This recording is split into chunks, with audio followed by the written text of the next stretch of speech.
What's up guys, I'm back once again, but this week we won't be going over hot mods of the week. Instead, I thought that we'd take a look at some of my favourite mods. Now in this week's episode, we have a couple of pretty well known mods, and a couple of pretty not so well known mods, and one of the best power armor mods that I've ever seen. But to kick things off, we have one of the well known mods, and of course I'm talking about Robot Home Defense. Now I think it's pretty fair to say that Fallout 4 relies very heavily on its settlement building. In fact, maybe a little too much on its settlement building. But anyway, I'm sure at this point all of your settlements have walls surrounding it and have several turrets. But there's one thing you're missing, and that is a sentry bot paroling your settlement. Nothing shows the power of your settlement like having one of the strongest bots in the game protecting your settlers. And it's not even just sentry bots. By opening up the workbench and heading to the defense section, we can take a look at all the robots that you can build with this mod. Each robot adding its own unique thing to the settlement, whether it's scavenging for extra parts, providing happiness, or just straight up defense. Also, each robot has a pretty balanced perk and material requirement,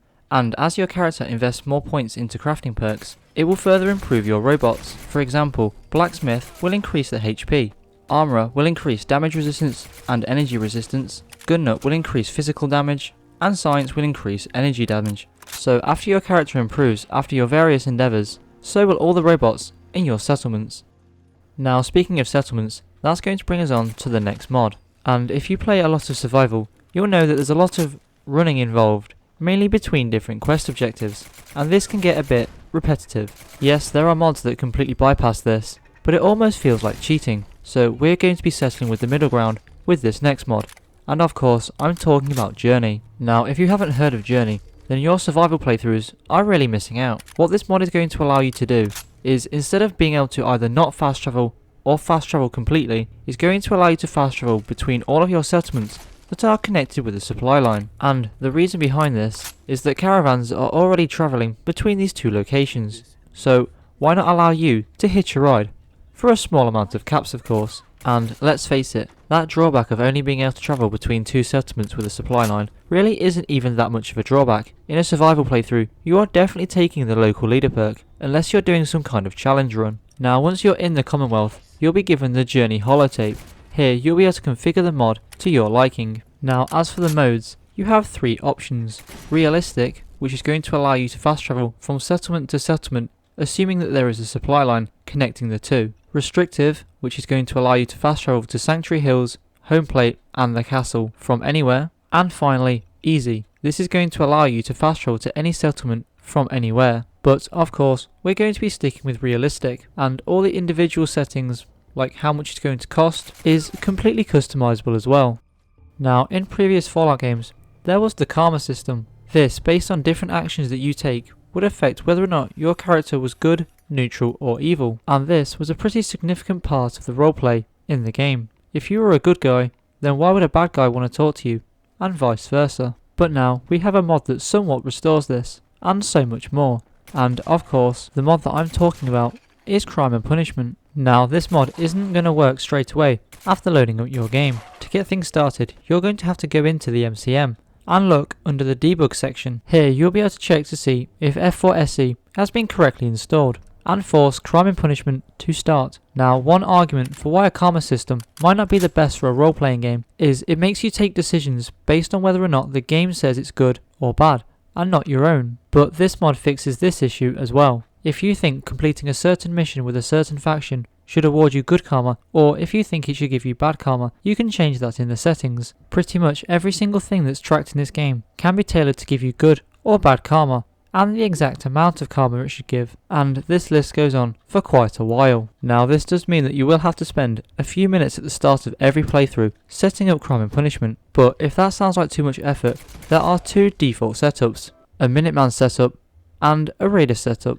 and of course the amount of karma that you accumulate can be adjusted as well, one being designed for an obviously good playthrough and one being designed for an obviously evil playthrough. Now earlier I mentioned that this mod not only adds back in the karma system, but also adds in so much more, and one of those things is consequences. You can't just run around killing civilians and doing all sorts of horrible things and not have any repercussions for it. I mean, technically there isn't repercussions for attacking certain NPCs because they're marked as essential, but anyway, after we allow consequences in our game, we can see that we could potentially lose vanilla companions. We could potentially lose the hostility of caravans. We could get a different outcome to Vault 81. We can potentially get raider retaliation. And finally, our bad karma can affect the happiness of our settlements. Now, if this mod didn't punish you enough for going the bad karma route, there's one more thing that I want to talk about, and that is bounty hunters. If you commit too many crimes, or crimes in front of NPCs, then bounty hunters will be sent to find you.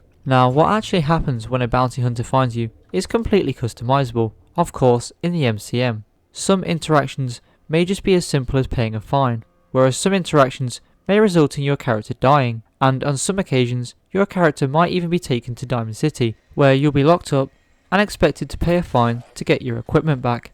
Now, the very last thing that I want to talk about with this mod is the not safe for work content, but I'm only going to briefly go over it, as like I said, it's not safe for work, but the least I can do is show you the options in the MCM. And with that, that's going to wrap it up for this mod. On to the next one.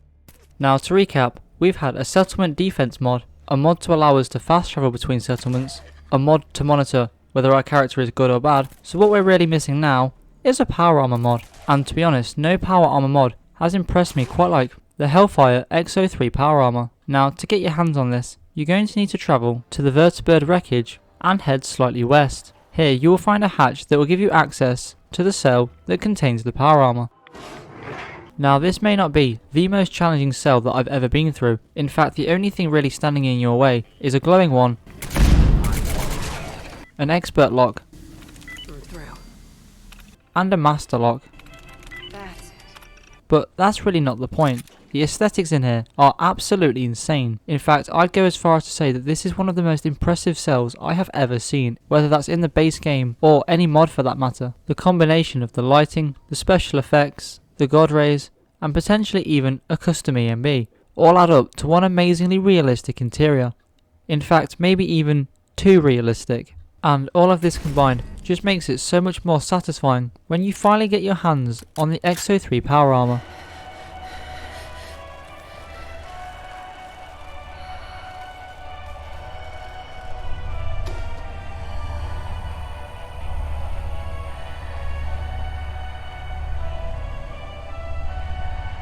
Now, if this isn't one of the most impressive power armor unveilings that you've ever seen, then I really don't know what is. Now, as for upgrades, the X03 has all the upgrades that you would see on other power armors that you would see in the game. But it also has something called a factory model. Here you have a choice of the Hellfire model, which is going to add damage resistance and fire damage when landing, with all 6 pieces constructed, and the Brimstone model, which is going to add damage resistance and adds plasma damage when landing, with all 6 pieces constructed. And after upgrading your X03 completely, this is what it could look like. Now, this is easily one of the best looking power armor mods that I've ever seen. And of course, this week's weapon mod is the Izhmash SV98 sniper rifle, and what this mod is going to do is add 2 brand new sniper rifles into the game. Firstly, we have the Prizrak. This can be found in the centre of the railroad HQ, just lying on the table. Now, in terms of upgrades, you have the choice of 7 receivers, 2 stocks, 6 mags, 9 sights, underbarrel or no underbarrel, 12 different skins, and finally 5 different reticles. And the second weapon mod added is the Sniper Scare. This can be found inside a bank vault just near University Point. Now, the upgrades for this weapon are very similar to the previous weapon with some minor differences, but let's take a look at the options anyway so that we can compare. And in terms of upgrades, you have the choice of 7 receivers, 3 barrels, 2 stocks, 6 mags, 9 sights, 6 muzzles, underbarrel or no underbarrel, 12 skins, and finally 5 reticles. Now, this weapon is definitely one of the more satisfying snipers that I've ever downloaded, mainly because it has little to no sway, so when you line up your crosshairs on an enemy, that enemy is going down. Now, some people might find that this is a bit overpowered, but personally I just like to think that the weapon is so well balanced that the player can actually hold it a lot better and get a much more accurate shot. But with that, I think that's pretty much going to wrap it up for this mod, and the video for that matter. I hope you all enjoyed the mods here today, and if you did, don't forget to hit that subscribe button, and I hope to see you all in the next video.